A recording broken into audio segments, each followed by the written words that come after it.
Good morning, everybody. It's been I've been working on this live for about 35 minutes now, but good morning, Saturday. Hopefully it's working right. I'm using this Saturday morning as a test.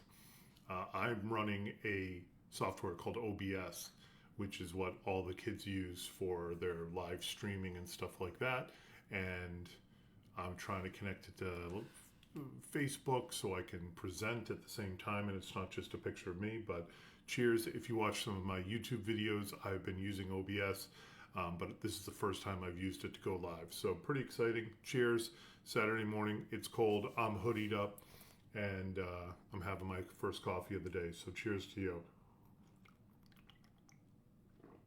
Now, like I said, if you want any of these mugs or any tchotchkes or things like that, if you want the mug, we'll ship it out to you. I might have to order some more things, but if you're interested in some Minute Women swag, we're happy to do it. And send a DM or shoot a message, put a message in the comments, and I'll get in touch with you and we'll send something out. But today, I wanted to talk about our 4-step proven process for Minute Women Dementia Care Specialists.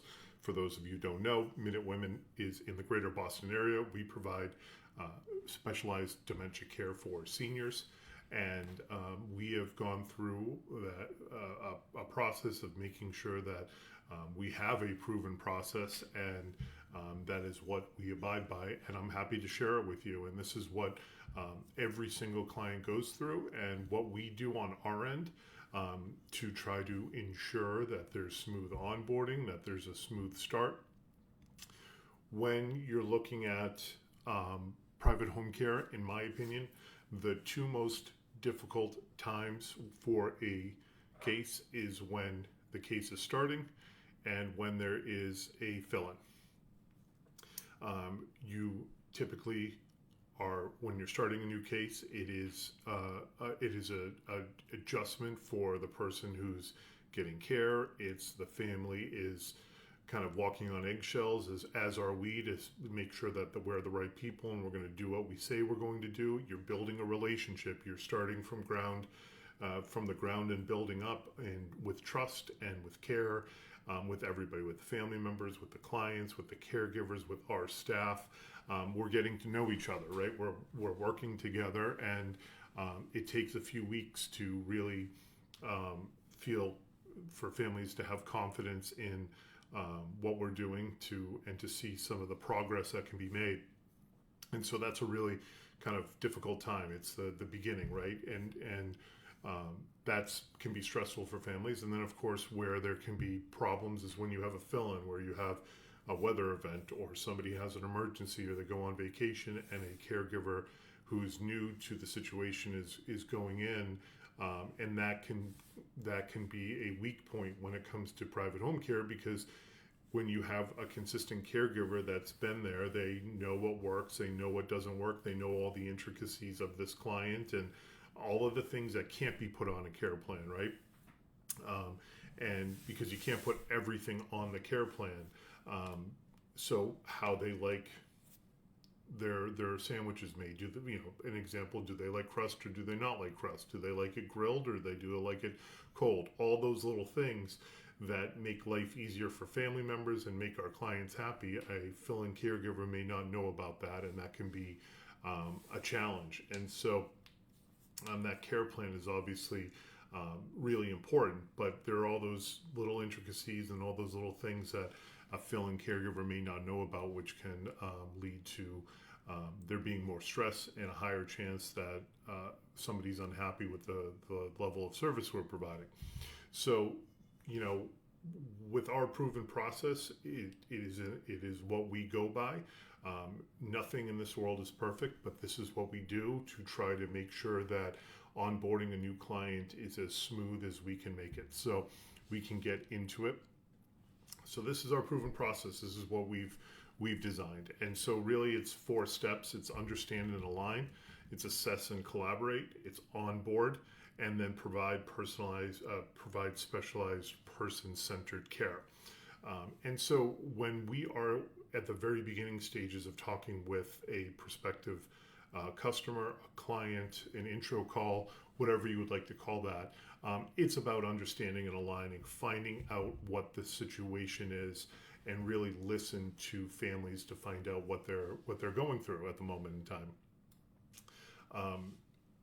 This is important because I have found that when you are talking with somebody for the first time, that's when those first few phone calls is when you have their undivided attention. This is a priority.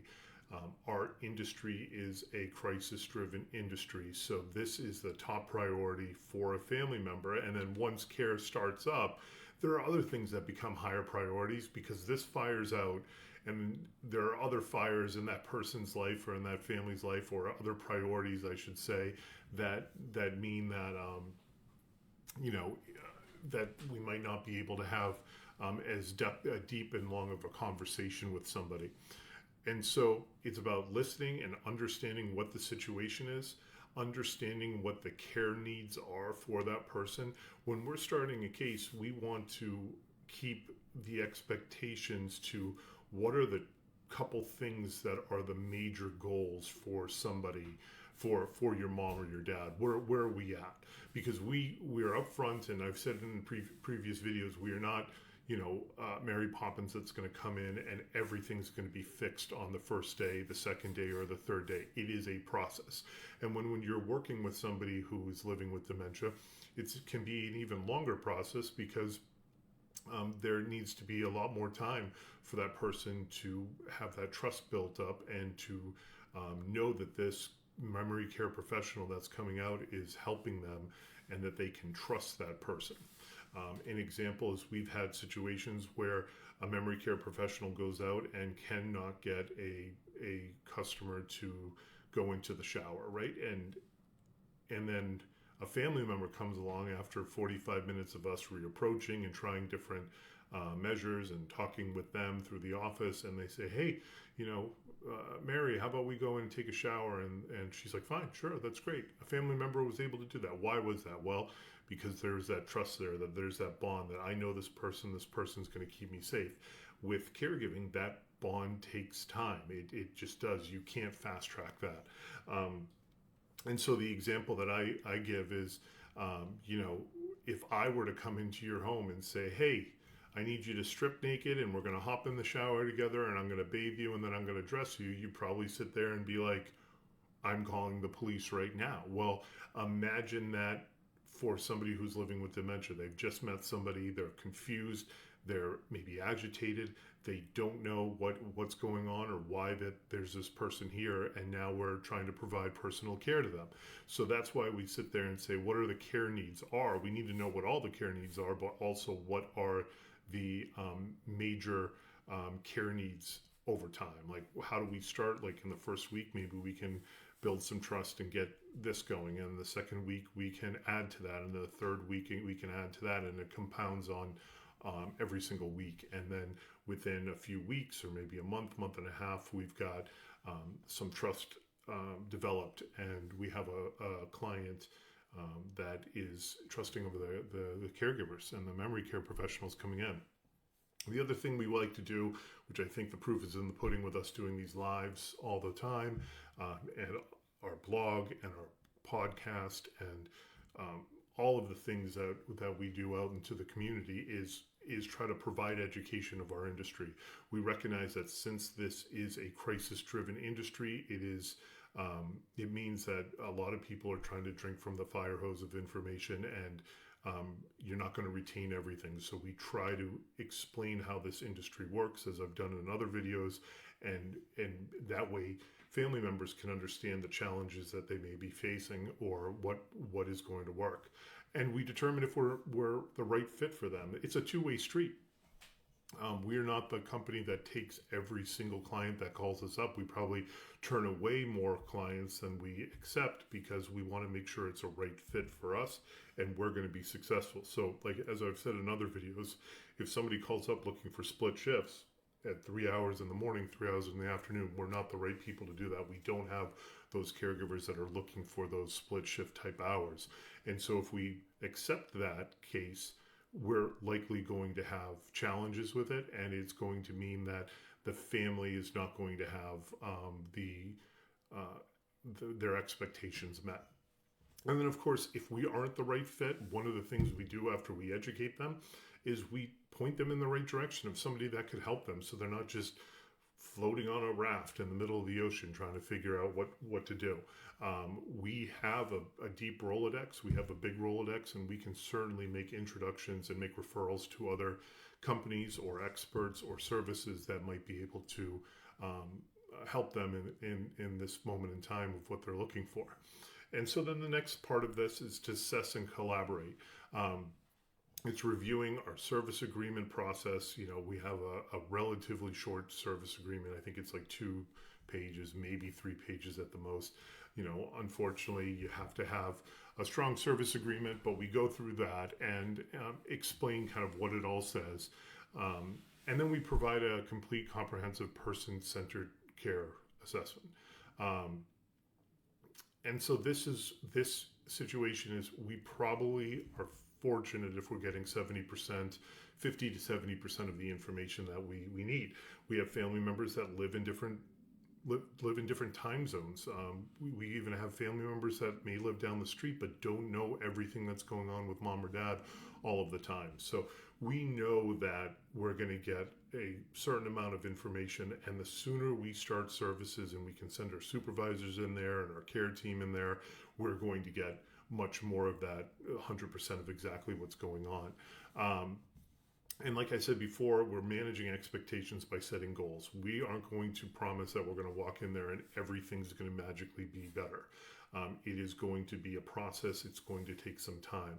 I mean, even with the first caregiver that shows up on any point in time within a case, whether it's the start of it or in the middle or near the end, we really recommend at least 3-4 shifts with that caregiver before you make a determination if they're going to be the right match, because that caregiver is walking into a new situation as well and is trying to understand how to go about providing care in the manner that they're best accustomed to, right? And so we can provide them the care plan and the training, but they're going to need some time to get comfortable with the way that everything operates in that household, because every household is different.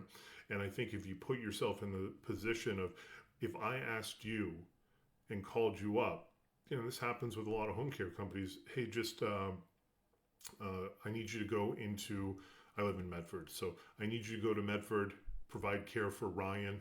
He's a big guy, he's tall, and he's kind of intimidating, and I'm going to send you over a blurb of kind of what are the things that need to get done. Well, how would you feel? How comfortable would you feel with that, right? And that's what our caregivers are experiencing. They're walking for the first time into a home where somebody needs a lot of care, where maybe family members are stressed out, and they're trying to make sure they put their best foot forward. And so obviously some things that are easy to do is showing up on time, looking professional, being clean, making sure that you're polite. But at the end of the day, it's going to take some time for them to get acquainted with the way that the household runs and with our clients. And so then, you know, at this point in time, it's collaborating with our current care team. We did a video the other day where the 3 things that we're looking for in memory care professionals is availability, personality, and ability of providing care. Obviously, they have to be available. The old Bill Belichick thing, the best ability is availability.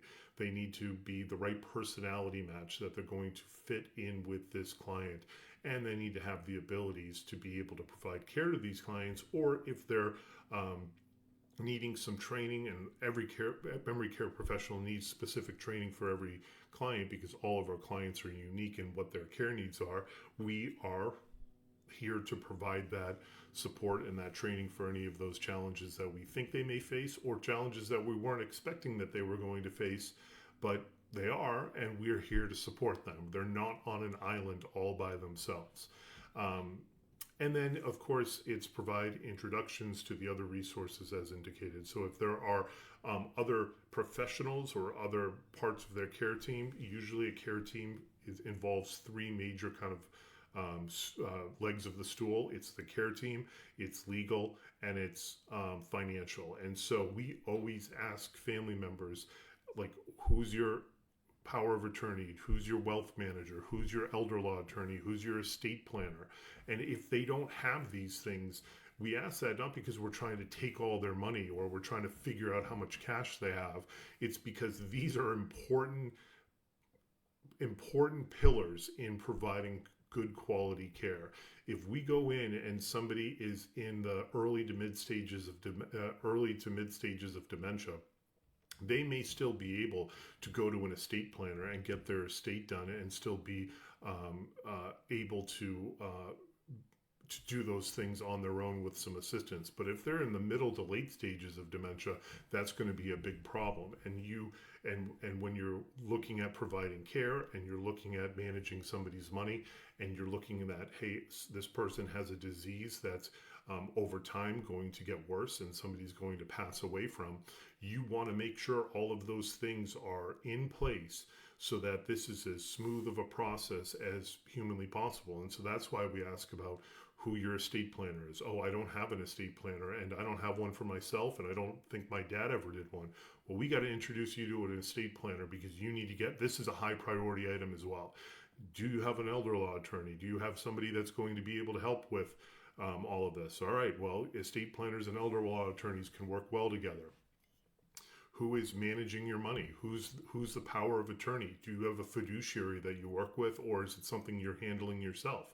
Is that something that you want to not handle and have somebody else do that for you? Well, that might be an option. You'd be surprised how many people do that because, again, they have a lot going on in their lives and they want to be able to meet with their care team on a weekly or a monthly basis, make sure everything's going well, but the day-to-day things are being taken care of. Do you need a geriatric care manager? Do you need to have introductions to memory care and memory disease support units that are in the Boston area? There are a lot of things that somebody can have access to that we want to make sure that there are those introductions so that they are prepared for this journey. And then it's onboarding. We build an individualized person-centered care plan that goes back, I call it the care plan. That's what we do. And that is updated. It's usually updated every 3 to 6 months, but as needed, no more, less than every 6 months, just making sure that as this disease progresses, that it is up to date and any changes in condition are updated so that when we can let families know what we're seeing, and two, we can let our care team know what we're seeing so that they understand at what part of the process we're in. And then matching the caregiver team based on the assessment and the care plan. Again, it goes back to, finding out the availability, the ability, and the personality. Complete the client-centered training with the care team prior to starting care. So that is going through the care plan, making sure that, hey, listen, if we talk to a family member about triggers and we talk to them about challenges that somebody's going to have, we have training that can be specific to those challenges and those triggers an individual has. So we can say, hey, we don't want to do this, or here's some training so that when this occurs, because it's going to occur, this is how you approach it. And this will be more successful than not. And then that way it gives the caregiver immediate training on and giving them a tool on what they can do and what they're likely going to be facing. An example of a situation where we turned down a client, and of course at the time, the business side of things, it hurt, but on the care side of things, it made sense. We had a potential client that got triggered when caregivers were, when anybody was just kind of sitting around. Somebody had to be constantly up and doing something. If you were just kind of hanging out, that was a trigger. And so we said, well, what do you need done for your loved one? And they were looking at 12 hours a day, 7 days a week. And they said, well, really, I just need somebody to make sure mom's safe, make sure that, some personal care is taken care of, but there will probably be a lot of downtime because she's not super active. And so our immediate thought was, well, if she's not super active and there's going to be a lot of downtime, that means the caregiver is going to have a lot of downtime. And isn't that going to trigger her symptoms and agitate her that the caregiver's just having a lot of downtime, if that's the trigger for the individual, and you're telling me that the caregiver is going to have a lot of downtime, isn't that going to mean she's going to get agitated? And the son was like, I didn't even think about that. Yeah, you're absolutely right. This is going to be a problem. We said, listen, it's probably not going to work. You might have to look at something else, maybe a memory care assisted living, and I think that's where we made them the introduction to. So we worked with that family, and we were ready to sign them on and start care, and we were going to have billable hours, but we knew that it wasn't going to work. So what is the point of getting a week or two of billable hours knowing that you're going to fail? It doesn't make any sense. And that's kind of where Minute Women, being in business for 55 years, having a healthy business, we can turn away a client like that who would bring us in a short-term lot of revenue, but we know it's not going to be successful. It's not going to be right for the family. It's going to be not right for the caregivers, and it's going to be a challenge, and it's going to likely fail. Well, we don't want to do that to a person who has dementia, living with dementia. We don't want to do that to families. And so that is where we really look at making sure we have a good care plan and understanding what needs to be done. And then, of course, it's reviewing the care tasks and the care plan with the caregiver team with the client, making sure that we're on the same page of what needs to be done prior to care beginning, and really talking about kind of what are those expectations and goals for the first week, the second week, the third week, the fourth week. And then the fourth and final part of our proven process is actually providing specialized person-centered care, which is why it has the arrows going into a circle, because it's just ongoing. This is what we're going to do on a regular basis. It's supervision, oversight. We do both remote and in person. Really, at this point in time, it's communication. I mean, that's the big one. All of our problems in home care, typically, all of our problems in the world, probably typically, the root cause is lack of communication. And so making sure that supervisors are going out there, hearing from the clients, hearing from the person getting care, making sure that we're talking to our memory care professionals and understanding what their challenges are and what they're facing, so that we can talk to family members about that. And communication with the client, the family, regarding needs, changes, and goals, right? It's just keeping everybody up to date with what we're doing and what we're seeing and those challenges. As I've said before, there is going to be turbulence. We're working in an industry where we're caring for people with a really difficult, complicated disease, and there are going to be challenges and turbulence along the way, and communication eliminates or really reduces the amount of turbulence that you have.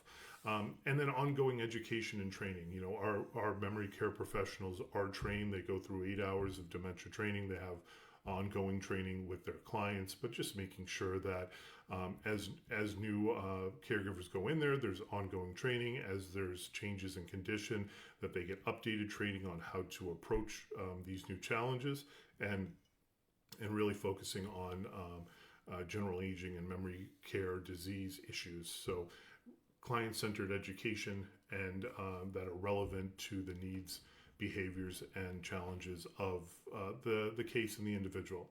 And then again, tracking and modifying the goals and the care plan, really updating that, having communication. Again, it's all heavy on communication, talking with our care team, understanding what's going on, understanding if there need to be modified goals, and track the goals and make changes when indicated, and then continued collaboration with the client and the family and the care team in the community. This is a collaborative care approach. We are going to be working with the families hand in hand. We're going to be providing the care, but they're going to be involved in the delivery of that care and how we're doing and what they want to see done. And you know, family members still want to be involved, and they have every right to be involved. And there are certain times that family members want to provide the hands-on care because they want to feel like they're part of this process, that I cared for my mom or dad in their most vulnerable times, and I didn't just outsource it to Minute Women. We are happy to do that, but we also recognize the fact that, you know, family members still want to be family members, and they don't necessarily always want to be or can't be a full-time family caregiver for an individual, for their parents, but that doesn't mean they don't want to step in from time to time and help. And sometimes we need their help. Some of the challenges we can face are the layout of a home. If you've been into some of these homes in Boston and in the greater Boston area, like 95 and in the more densely populated areas, there can be some small living areas, right? And specifically the bathrooms. These bathrooms are not necessarily always made perfectly for somebody who's older that has mobility issues, right? And so transferring somebody on and off the toilet can be a challenge. And sometimes it can be helpful to have a second pair of hands there to assist with that when they're around, right? And that's something that our caregivers can't control, our families can't control, but the layout of a bathroom or a bedroom is going to be difficult. It is much easier to get somebody in and out of bed in a hospital bed than it is if they have a king size bed, right? So those are some of the things that we talk to family members about and say, hey, listen, here are some challenges that we have. Here are some recommendations that are going to make care delivery easier, safer for our memory care professionals, safer for you, and safer for your mom or your dad, right? You don't want somebody's back going out on them when they're transferring somebody. So that's where that ongoing continued collaboration with family members are so important, just keeping them up to date. And so, like I've said before, when we've had issues with, like, it's going to snow again. I made a video last week on the snow. So we're going through another little snow thing this weekend where, we might have some challenges tomorrow where we got to drive people around, drive memory care professionals if they get stuck in the snow around, which is fine. But it is a heck of a lot easier to call a family member 20 minutes before the shift starts, or as soon as possible, ideally 45 minutes or an hour before a shift starts, to let them know that we're running late, the caregiver's running late, and they're going to be there 15, 20 minutes late, than it is for the caregiver, for the family to call us at 15 minutes into the shift saying, where's our caregiver? Because they're coming from their perspective of nobody's going to be showing up for they're going to worst case scenario, right? Which is understandable. Nobody's going to be showing up for my mom.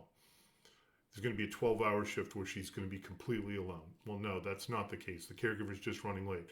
Okay, so it went from 12 hours alone to maybe 15 minutes, excuse me, and the caregiver that's there is willing to stay the extra 15 minutes, or we're willing to go out and be the bridge for an hour or two until they can make it there because their car gets stuck in a snowbank or whatever happened.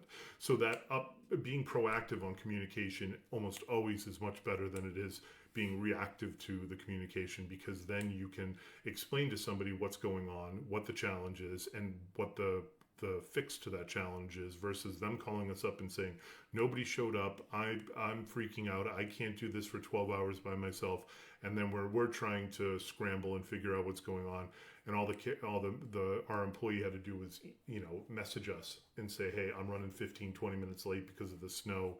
I know I should have planned a little bit better, but I am going to be there. Okay, that brings the temperature down quite a bit. So you can watch the video on snowstorms that we do, but it's always a lot about communication. It's about being overly communicative. We have email, we have text, we have phone. We are available 24 hours a day for our clients and for our employees to contact us with anything that they need. So that is, what providing specialized person-centered care is a lot of collaboration and a lot of communication with family members. So I'll leave it at that. Hopefully this stream went well, and I hope it gave you some good information with how we operate. And if you're not in the greater Boston area, this is something that you can use to talk to other home care agencies about and say, hey, listen, what is your process for providing care? And if you are in the greater Boston area and you have a loved one that's having memory care issues or has Alzheimer's or dementia, and you want to learn more about our services, or you just want to kind of reach out and find out what some of the resources are in the area, we're happy to have that conversation with you. So I hope you all have a great Saturday. Enjoy your coffee, and we'll catch you on the next one.